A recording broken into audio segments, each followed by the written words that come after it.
Sejam muito bem-vindos ao nosso canal. Aqui trazemos informações de fundos imobiliários e ações no Brasil e no exterior. E no vídeo de hoje vamos trazer o KNSC11, um fundo imobiliário de papéis que tem como característica principal um bom equilíbrio dentro do seu portfólio. Vamos conferir essa característica, avaliar os seus últimos resultados e compará-lo com outros fundos imobiliários de papéis da bolsa. Se o vídeo ajudar em seus estudos, fique à vontade para curtir, compartilhar e se inscrever em nosso canal.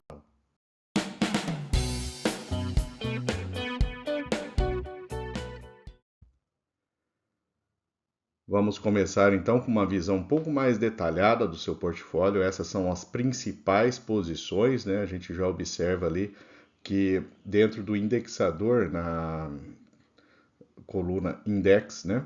A gente tem ali tantos instrumentos indexados ao IPCA quanto instrumentos indexados ao CDI. Trazendo agora a primeira posição do IPCA, né? O CRI Infinity, né? Baseado na aquisição do edifício Infinity por empresa de São Paulo, né? É um ativo AAA localizado na região do Itaim. O próximo, Castelo Branco Office Park, é baseado na Torre 5 do Castelo Branco Office Park, recém-construída na região de Alphaville, né, em Barueri. E o Superfrio, ele tem como risco de crédito a Superfrio Galpões Refrigerados, né? Então, são 3 galpões dessa empresa aí voltada para o armazenamento de produtos refrigerados.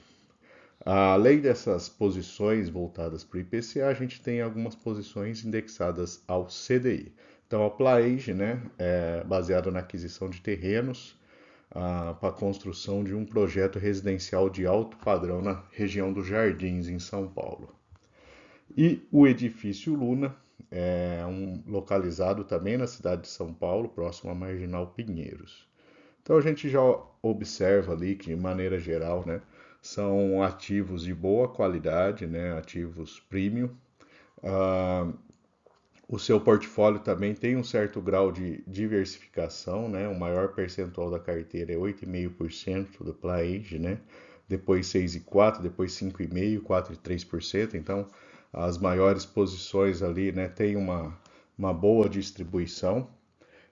E essa indexação, tanto a CDI quanto a IPCA, não deixa de ser uma característica interessante desse fundo.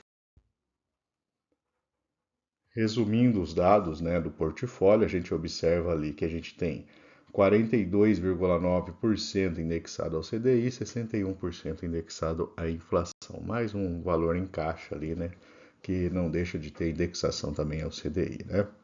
A maior parte dos ativos, né, está voltados para o mercado residencial, 34,7%, seguido bem próximo ali da área de escritório, 33,7%.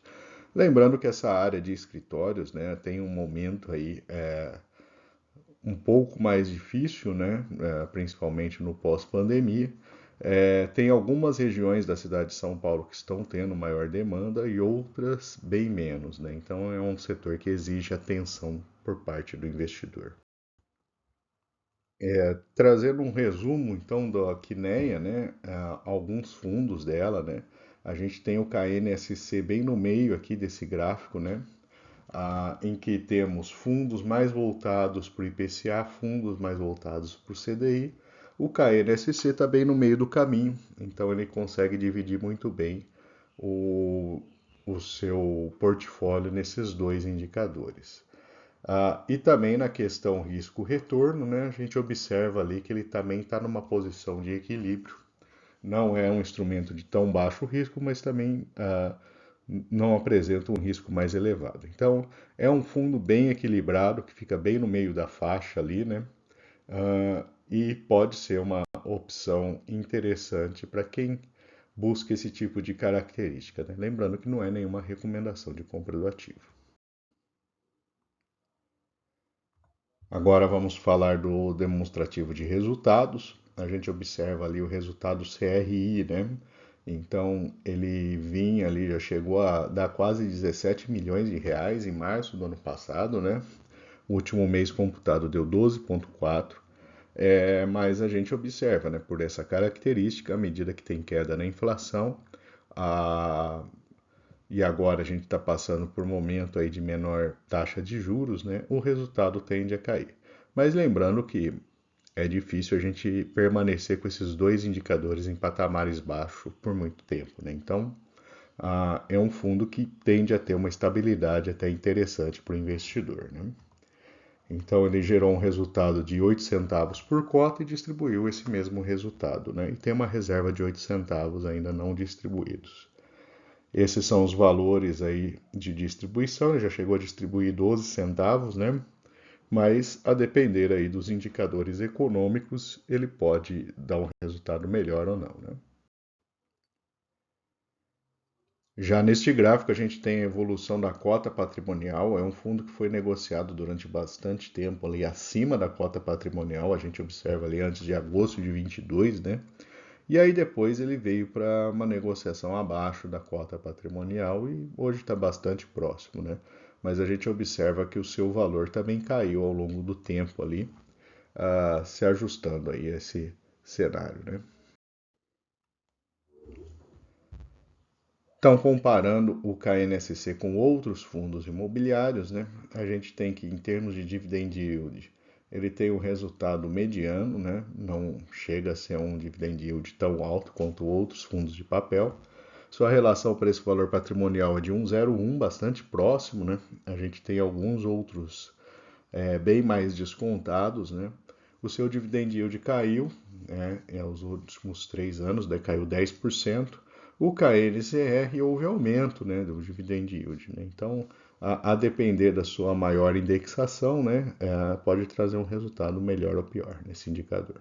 A liquidez de 3,5 milhões é uma boa liquidez, né? Não tem problema. Lógico que não chega a mais de 10 milhões quanto os dois maiores fundos da Bolsa, mas é uma boa liquidez. São 148 mil cotistas, é um número razoável, 4,8% em caixa e um patrimônio de 1,2 bi.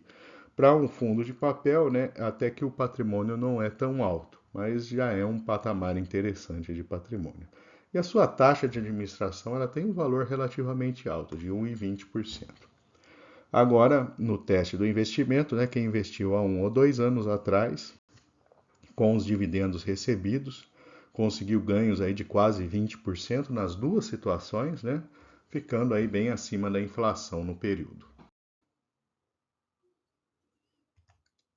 E esse é o gráfico de valor da cota, né? A gente observa ali que principalmente no início de 21 até meados de 2022 ele teve uma queda relevante na sua cotação, mas desde então ele ficou em um patamar estável ali, né? Sua distribuição média aí tem sido na casa dos 8 centavos, né? Nos últimos 24 meses. Então é um fundo aí que tem uma certa estabilidade.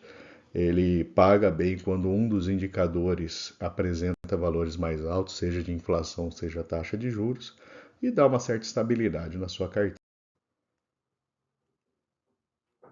E finalmente vamos trazer os pontos positivos e negativos para investimento no KNSC11. Do lado positivo, ele tem uma diversificação, né? Os seus 5 maiores ativos são 28% do total, né? A gente observa ali que ele tem uma boa distribuição entre os ativos, né? Muitos ativos aí representam 1, 2% do seu patrimônio. Indexação ao IPCA e ao CDI de forma equilibrada, né? Traz uma certa estabilidade para ele. A queda do valor de cota pode ser oportunidade para aquele investidor que pretende investir nesse fundo e ele tem um bom nível de liquidez. Do lado negativo, a gente observa ali uma exposição elevada a escritórios, né? A gente tem que acompanhar a demanda e as regiões de São Paulo onde estão esses ativos. Pode trazer algum problema futuro, apesar de serem ativos AAA, né? A alta taxa de administração e a queda no seu dividend yield aí ao longo dos últimos tempos, aí principalmente baseados nos indicadores de inflação e de juros, né? E vou aproveitar para deixar nossa playlist de fundos imobiliários. Lá você encontra diversos ativos. E fique à vontade também para curtir, compartilhar, comentar o que você achou desse vídeo. E se você não for inscrito, também deixarei o link aqui para você se inscrever em nosso canal.